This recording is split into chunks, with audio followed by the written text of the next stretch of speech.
Welcome back, y'all, to another episode of Backseat Noise with Cult Love. Episode number 6. Today we're here with our longtime friend, Adam Void, OG of Outsider Art, Graph King, Lord of the Trains, antifolk, Renaissance man, aficionado of all things raw and real. Adam, it's a privilege to have you in Tulsa, man. Thank you for being here. Thank you. Yeah, it's a long drive. Yeah, hell yeah, it is. Adam, can you tell us a little bit about just your art and your music? Like, how would you describe it, and how'd you get into it, I guess? What drew you to Okay. it? How would I describe my art and my music? Instinctual. That's beautiful. Basic.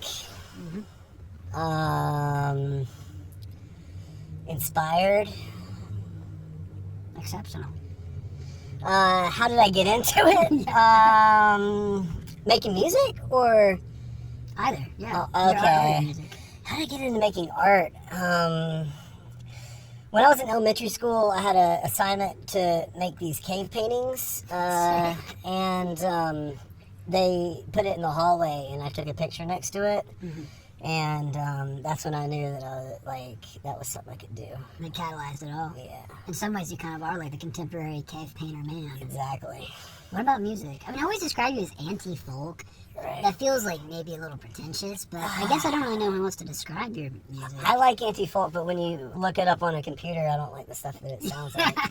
So, how did I get into making music in general? I was in a punk band in the late 90s. That was like a flea market punk band. My brother lived next door to me, and we were in high school.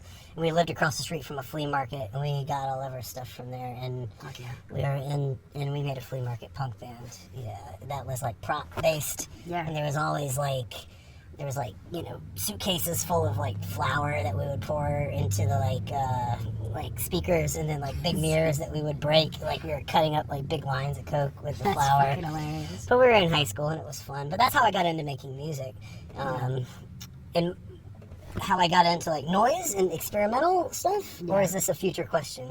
Oh no, yeah, that works too. Yeah, totally. Okay. Yeah, that's on the same vein.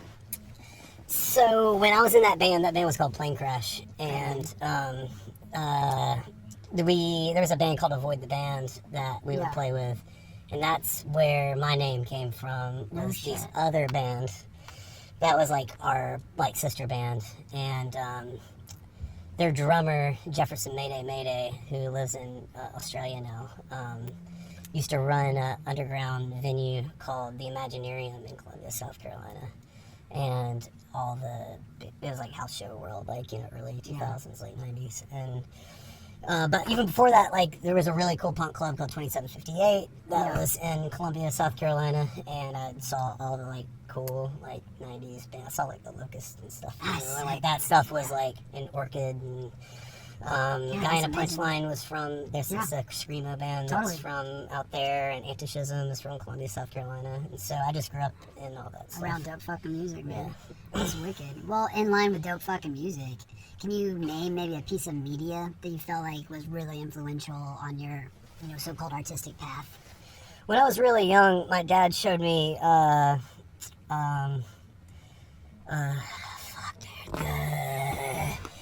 my dad used to, we had the VHS of Full Metal Jacket, and Yeah. that one really fucked me up.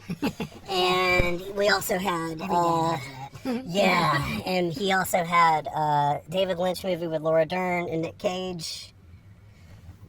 Blanking on it. Um, I'm embarrassed I don't watch enough. True, fucking dude, Wild at Heart. Oh, okay, cool. So, the Wild at, and that was like highly sexually driven and really weird. It was like a fucked up Southern Wizard of Oz.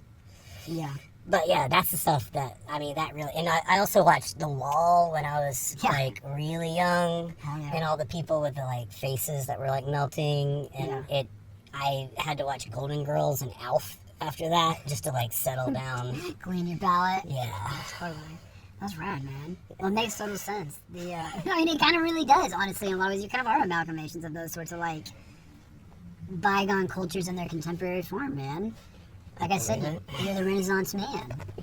So, how about this? Are there any live performances or any sort of live setting moments that really stick with you as being like, that was an incredible performance, or anything in that capacity? I mean, going back to, like, yeah, I mean, I there was this, I saw, in, like, those early punk shows. Like, Inhumanity was another, like, very, influential, like, screamo, emo violence band that was from Columbia.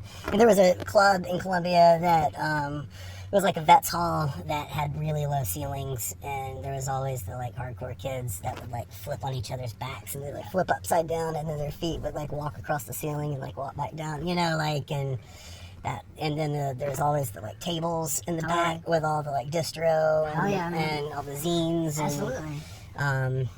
And so it all comes back to that for me. It's really formational. Dude, I that so resonates so hard with me, where it's like those youthful moments in like punk and DIY scenes that at the time don't feel very significant, but then you get older and you're like, oh wow, that was like really impactful to making me the person I am. Exactly. Yeah, it was $5. Yeah, exactly. It's $10 now. All right, here's another classic noise question. Favorite piece of gear or equipment? I use a pedal that is a Death by Audio pedal from New York, when I used to live in New York in the 2006 to 2010. I picked that pedal up and I still use that one. That's a good one. And then there's this interesting like homemade like guitar with kalimba on it. And, that's so sick, man. So this is, and I like making my own instruments and stuff too. That's very, very cool. Okay, here's another kind of broad, hard question. If you could collab with anyone at any point in time, who would it be?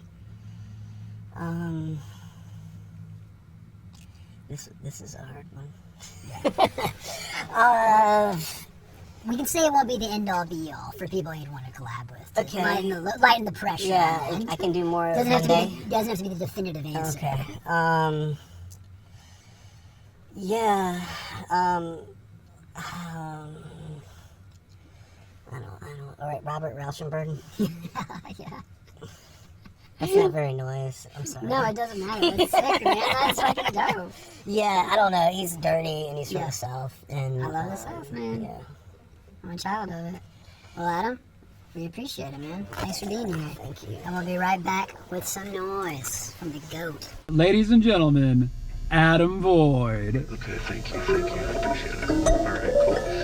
So, when I do this sound, it's like a stand-in for this, I've got this Alesis drum machine that my brother, he used to do meth, and he like wired it with like a patch bay, and he said, I can't bring that with me, so I just do this. Alright, thank you.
Ladies and gentlemen, Adam fucking Void.